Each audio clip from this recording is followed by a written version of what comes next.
saving a relationship that seems like it would be so much easier to let it go. It seems like. And then move on and find something else that is no longer broken. There's real Break it off. There's real Break it off and start again somewhere Yeah. else.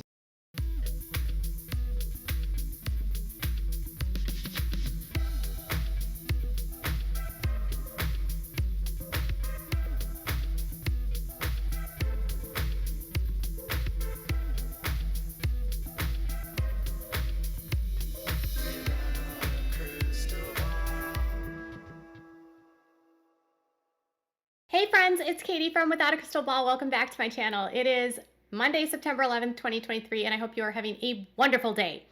It was the last night's episode that we want to talk about, Sister Wives. That's why so many of you are here every single day.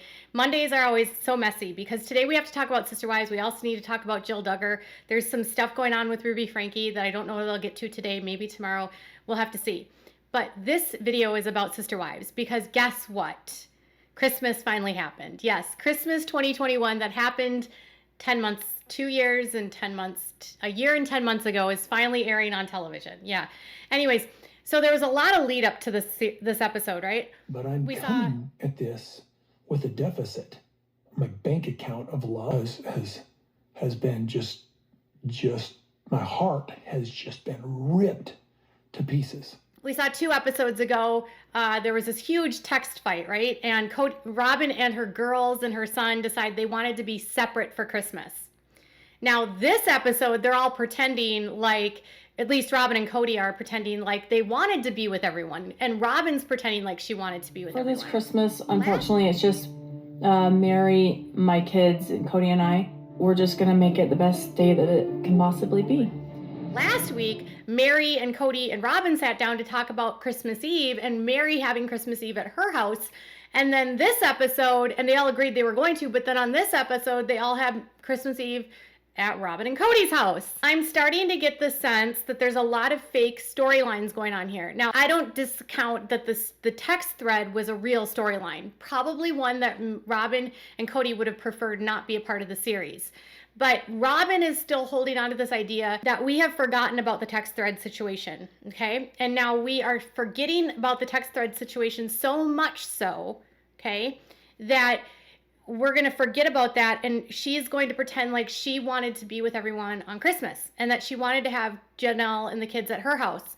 And had she known that they all wanted to be together, she would have done everything she could. But she lives in a world of paranoia and confusion and forgetfulness where she forgets that she told everyone she didn't want to be with them and she wanted to be separate. This year is just so weird. You know, I feel like really just stuck in the middle.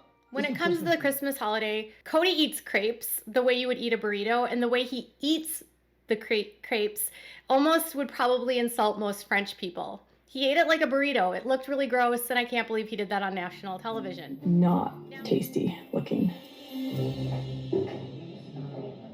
It's a cornucopia of fun television. food. Now, other things were that he bought the kids mini bikes or motorized mini bikes, and he goes, they're so inexpensive. I searched the brand that they had on the show.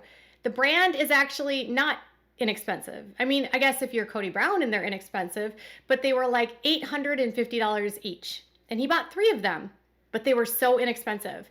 On top of that, we learn about Robyn and her collection of Charles Dickens, like sets of like Christmas nativity sets, Christmas sets, which each one of those houses ranging from anywhere from $100 to $200. And she has like the whole set. Okay. I started collecting the Dickens Christmas Village because Kody really likes A Christmas Carol, written by Charles Dickens. The whole Dickens story is very, very special for me. Ebenezer Scrooge got the lucky shot of seeing what he looked like 5 years in the future. Okay, so we know that Robyn has a lot of things in her house that are very expensive, and she's been living very, very, very, very luxuriously. There's so much of a discrepancy in the lack of funding between the 2 wives. It's appalling. Like Janelle says that they are playing favorites, and I'm like, yeah, no kidding, they're playing favorites, Janelle. Look at your house your apartment versus Robyn's McMansion with all of her crap in it that's probably worth billions of dollars. Listen, someone told me there was a realtor that went through everything and they said everything in the house was like $25,000. I don't know. I don't really care how much everything in that house is. I just know that she has a shopping addiction. She 100% has the finer taste in life's shopping addiction type, and she spends money faster than she makes it. So yes, there's a lot of crap in her house that Janelle doesn't have, and there is favoritism here. In this entire episode, that was sort of one thing that I was like, okay, everyone wants us to forget about everything that's already happened in this season. Kody doesn't call Savannah on Christmas. Kody ignores Janelle's kids because he's mad at her. This is very reminiscent of when he was mad at Christine and he ignored Isabel's surgery. He didn't talk to Isabel. He didn't talk to Gwendolyn. He really just didn't talk to her kids at all with Christine. And so now he's mad at Janelle more than he's mad at Christine. And so Christine's kids, Isabel, Truly, and McKelty, go over to his house a couple days after Christmas. He doesn't have anything to do with Janelle's kids. Which, P.S. Kody, they're also your kids, okay? We were one big family, and now we're kind of separate. I'm kind of compartmentalized. Janelle is out of mind and out of sight for me right now. This is a struggle. My loyal wife and her children, we want something special. I am blocking everything else out. The boys feel like Kody didn't do enough to get in touch with them. Kody says that he did enough and the boys didn't do enough. And it's just like a he said, she said. And the onus falls on Kody because he's the father. Point blank, period. Now, Janelle comes in the very beginning of the episode, and we hear from her, and she talks about how she is so upset that she has done this to herself because she says she's a smart woman, but she's 50 years old and has nothing. She has no property. Every property that she holds is in Coyote Pass. She doesn't have a home. She doesn't own a home. She only owns vacant land. And unless they sell that land or do something on it, she has no equity or no money. And because they had mortgages on them, she was concerned that leaving Kody would eventually leave her broke. And she said she felt stuck and trapped. And she lamented that she was a very smart woman and had she couldn't believe she put herself in this situation. I'm actually shocked that she continuously says that she's a very smart woman. Listen, I'm not going to discount Janelle by any means, but Janelle also believes that plural marriage is a good thing, and she believes in the doctrine of plural marriage. And so I don't know that she might think that she's intelligent and she might have intelligence. I just think she lacks maybe some common sense, or she's just very easily manipulated.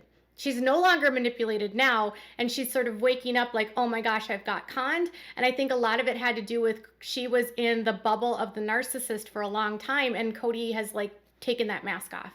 And he is no longer the nice narcissist, and now she's learned that she is disposable.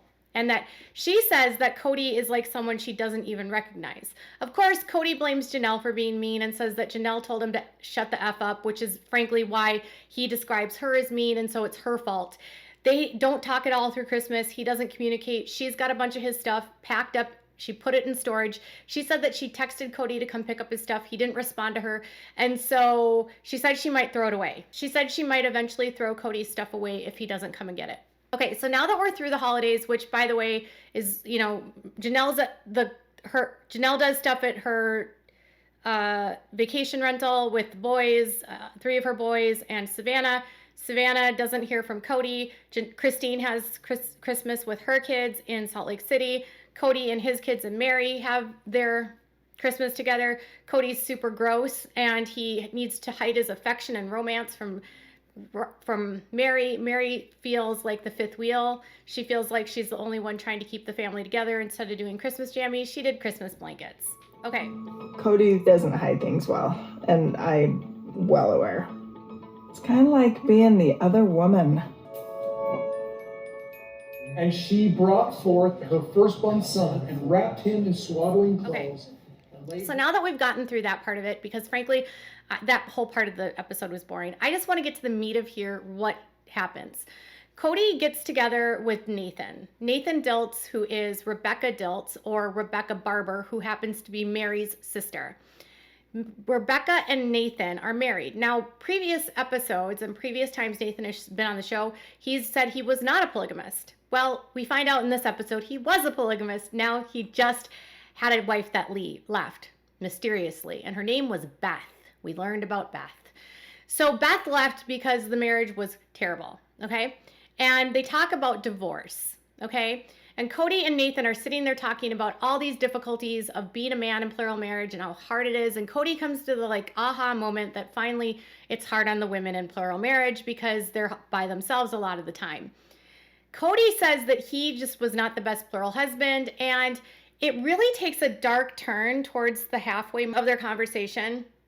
I don't like Nathan Diltz. Not because of what he said on this episode, because I've watched enough podcasts about Nathan Diltz to know that he is a misogynistic, complete chauvinist, complete, like, he is so far out to the extremism side of things that he might sound and look like Kody's devil's advocate, let's just say, but he's not. He is one of those guys that think that women have it all out to get men. He's part of that whole, like, men's right movement. He ingests and can, like, he consumes all that crap. He spits it out. He uses words like hubris to like make people think he's smart.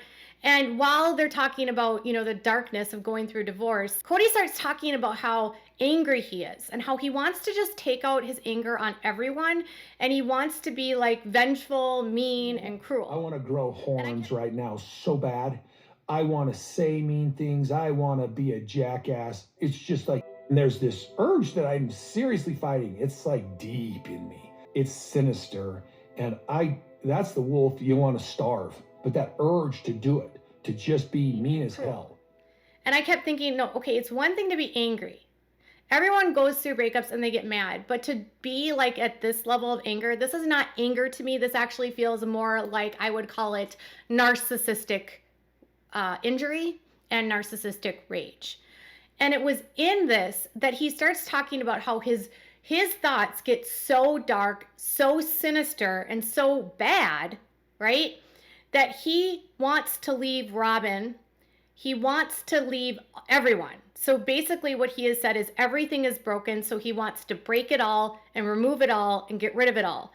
Remember how I said that Kody is the kind of guy that when one thing goes bad, he just goes to the next thing because it's like the new shiny happy ball? Kody's looking for his new shiny happy ball. It's the broken set of the Charles Dickens Christmas scene.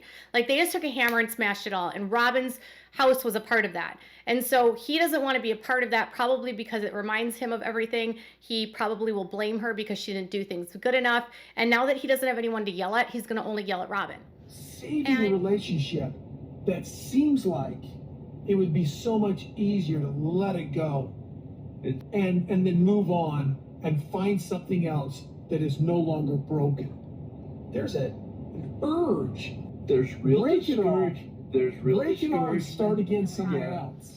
And he says that he only wants to be around family members that love him and everyone else doesn't exist to him. Narcissists are super good at discarding people that are not giving them supply anymore. And they will literally act like they don't exist anymore. And it's like they can compartmentalize it and it's really cruel and it's really callous. And he just proved right there he was a narcissist when he basically like admitted that he wasn't going to think about anyone else but Robyn and her kids. And so he's saying like, I have 2 children that still love me, Solomon and Ariella, and he said that he just wants to like run away and go. And I'm thinking, but last week or 2 weeks ago, you told us that Aurora really loved you. And what about Brianna and Dayton? I thought they loved you too. So don't you have 5 kids that really love you? Or is it just the kids that worship the ground you walk on and never push back and never actually like give you crap that you love? I'm assuming that things with Brianna, Aurora, and Dayton aren't always like easy for him. Kody only likes kids that don't have opinions because they're too young to care and they worship the ground he walks on. So he's basically saying like, I have 2 children that still like love me. He's not even saying that Robyn loves him. He's just talking about the kids. And he says like, I just kind of want to run away and get away from this whole thing and just start something fresh and something new. So now he's basically admitting on camera that he wants to get rid of Robyn. I got 2 of my littlest, my 2 youngest, are still loving me back. And I'm thinking, what a stupid thought to want to run from this when the thing that loves me still, I'd be abandoning, Get rid of Robyn. And then he realizes he's saying all of these things and he's like, oh my God, I don't want Robyn to see this. I don't want Robyn to see how evil I've gotten. I don't want her to see how bad things have gotten. This is another cue to me that Kody hides his bad side from Robyn. So This is stuff that I should just be keeping to myself. I don't want Robyn to see this. I don't want her to know how dark I've gotten. From Robyn. So Robyn has a different experience than the rest of the wives because for the longest time she was like the golden wife. The rest were scapegoats. And so he had a different experience with her because she gave him the supply that he wanted. She gave him the energy and the affection that he needed. She was loyal to him. She did whatever he said as long as she got her shopping addiction met. He's hidden some of these darker moments about him, these darker sides of him, and he's hidden this really callous behavior that he has with these other wives. She can see it on the show, but she might not see it on a daily basis in her own relationship, so it might not connect to her. She might assume that it's a two-way street where the women cause this problem. Now she's starting to get a taste of his medicine and realizing, oh wait, it's not my fault that he's acting this way. He's just this way. He's just a jerk. And so he's admitting that he doesn't want to be with Robyn. He's admitting on television, I want to walk away from Robyn because it's too hard. And Robyn's all like, I'm just hearing this, and this is not part of our marriage contract, and he is violating our marriage contract, and it would be horrible if he left me, but I know that he doesn't want to leave me because he's just in pain. Really, Robyn? It feels a little bit like a deal breaker of our marriage. This is not what our marriage agreement is. Didn't you leave your first husband because you said that you couldn't handle his verbal abuse and that he was just a terribly abusive man, right? You've said that on television multiple times. But now that Kody is actually physically admitting through his words, orally admitting that he is being abusive and that he's being angry and that he wants to leave you and that he wants to leave your kids and he wants to just go find a new wife and a new family. Now you're like, well, he's just in pain and he doesn't mean it. So it wasn't okay for your ex-husband, but it's okay for Kody to be this way because you're on a show and he can feed your addiction. I got it. So Robyn is like, he would never want to leave me, but he's in pain, but he's violating our contract.